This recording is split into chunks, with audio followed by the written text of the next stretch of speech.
Howdy folks, Nathan Adlin here at the Fast Lane Car, and behind me the 2016 Nissan Altima. Nissan flew us out to Southern California, which is gorgeous, and look what I have here. That's right, Nathan, and this is not just any Altima, it's the brand new SR that comes in this really cool blue. And what does that stand for? Super rad. No, it stands for super racy. It also stands for a better performance package. So, does it have more horsepower? No. Does it have better suspension tuning? Yes. Does it have a tail spoiler? Yes, it does. And does it drive better? We'll have to wait and find out. And that's coming up right now in the Fast Lane Car.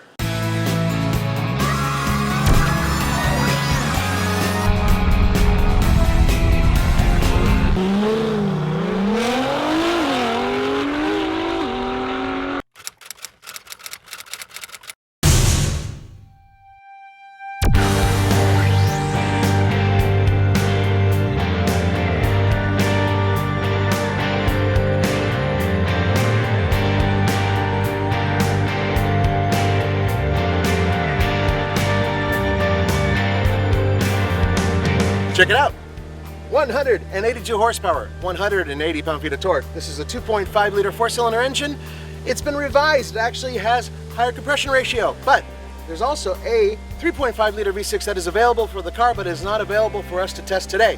But that's cool because this one is hooked up to new Generation 3 CVT, and that is supposed to be a lot more like an automatic transmission, and we're going to find out how that is to drive real soon. All of the SRs are in this kind of blue pearl metallic color, and they say that unfortunately it doesn't have any additional horsepower, but it does have better steering, new suspension, and new tires, making it sportier. So the question, Nathan, when this red light turns green is it true? Well, first of all, off the line, it's not too bad. It's got a little bit of punch. It's still a CVT, dude. It's a CVT. But that was because my foot was into the floor. Now, what they've said, and I believe them because it's the similar transmission that's on the Maxima. Yeah, it's a third generation Step D. Right, and so that Step, basically think of it as having, well, basically fake gears. Style-wise, what does it remind you of? I'll let you think about it for a second.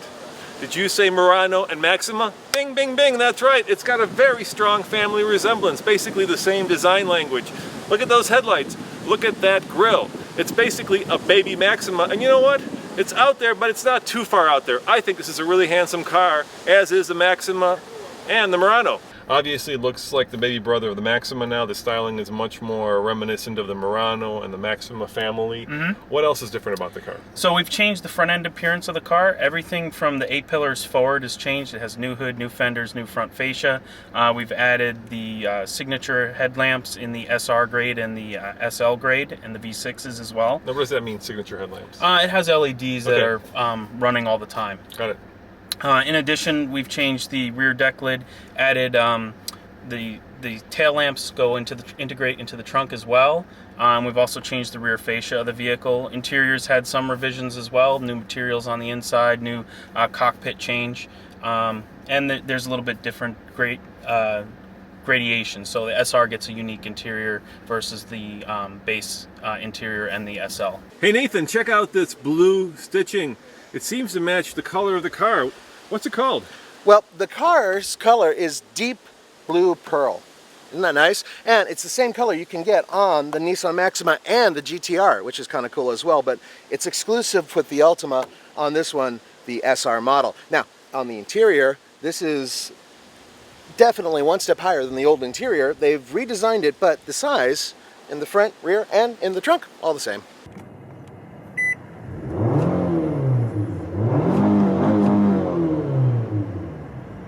I like the power hood.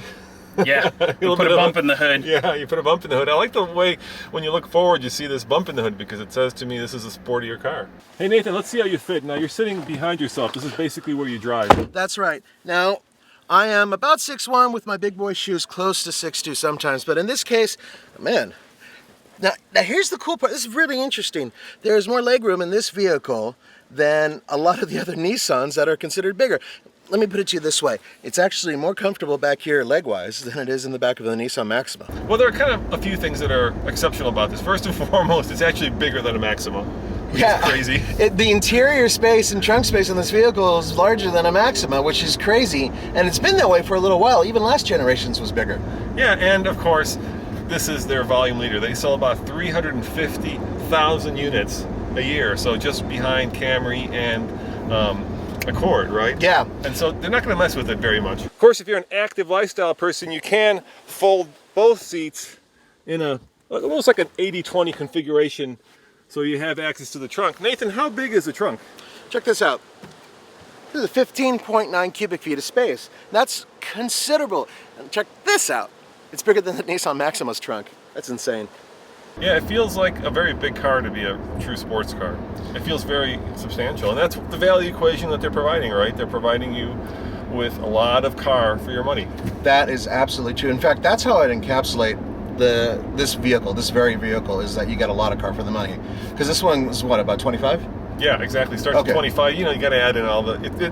Look, well, they say 25, but then there's, I think, $825 in dealer destination fee, and you know that's for a base unit, which you'll never get. So you need all the. And he's referring to the SR because the right. base model is 22.5. 23, yeah. Exactly what it comes in at with 23.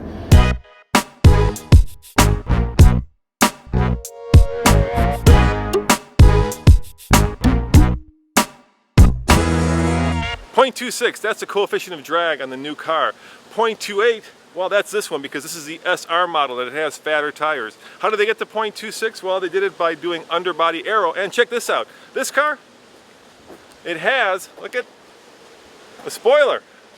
Now, of course, .26 is also the same coefficient of drag as the GTR. I wonder if that's on purpose.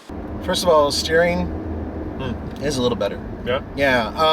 I think what I like about it is that I know what the front wheels are doing to a certain degree. Yeah. When the old one, it was just kind of sloppy. Haven't been able to tell much of a difference with ride.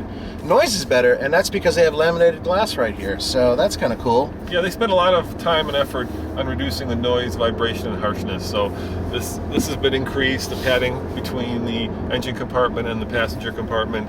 It's just a much quieter, much more refined car.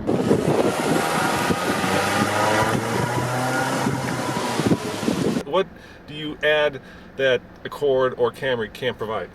So we're leader in fuel economy with the 2016 39 miles per gallon highway. Yep. Yes. But you're talking about when you compare. So this is conventional right. conventional engines. We don't offer a hybrid system. Camry offers a hybrid system. As far as internal combustion engines go with the 4-cylinder, we're right up there with the best of them. Check this out. There's one here and there's one over there. This little section here actually leads to a raised hood. The reason why? This is for enhanced pedestrian safety. So when someone throws themselves against your hood to collect that insurance money, boom, this is going to help mitigate the pain that they go through.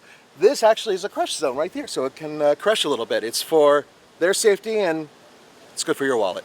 So I'm in the sport mode, the DS. Foot's all the way down. And CVT typical, goes all the way up to high RPM and then holds it.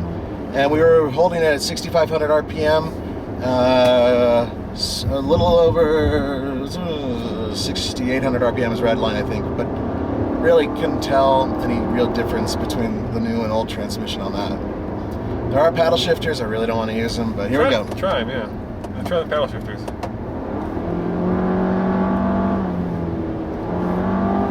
So it's holding the gear, and then it's when it gets displeased, if I get too close to red line, it shifts for you. It shifts for me. On the TFL scale of buy it, lease it, rent it, or forget it, Nathan? We can't do that until we get it up to Colorado and actually drive it for a while. But if you want one, they're available at your Nissan dealership now. They start at about 23 for the 2.5 liter, about 28 for the 3.5, and then it goes all the way up to about 33 if you want all the bells and whistles. As always, this is Nathan and Roman saying thanks for watching, and check out TFLcar.com for news, views, and real-world reviews. Remember, you saw it first on the Fast Lane Car. See you next time. Ciao.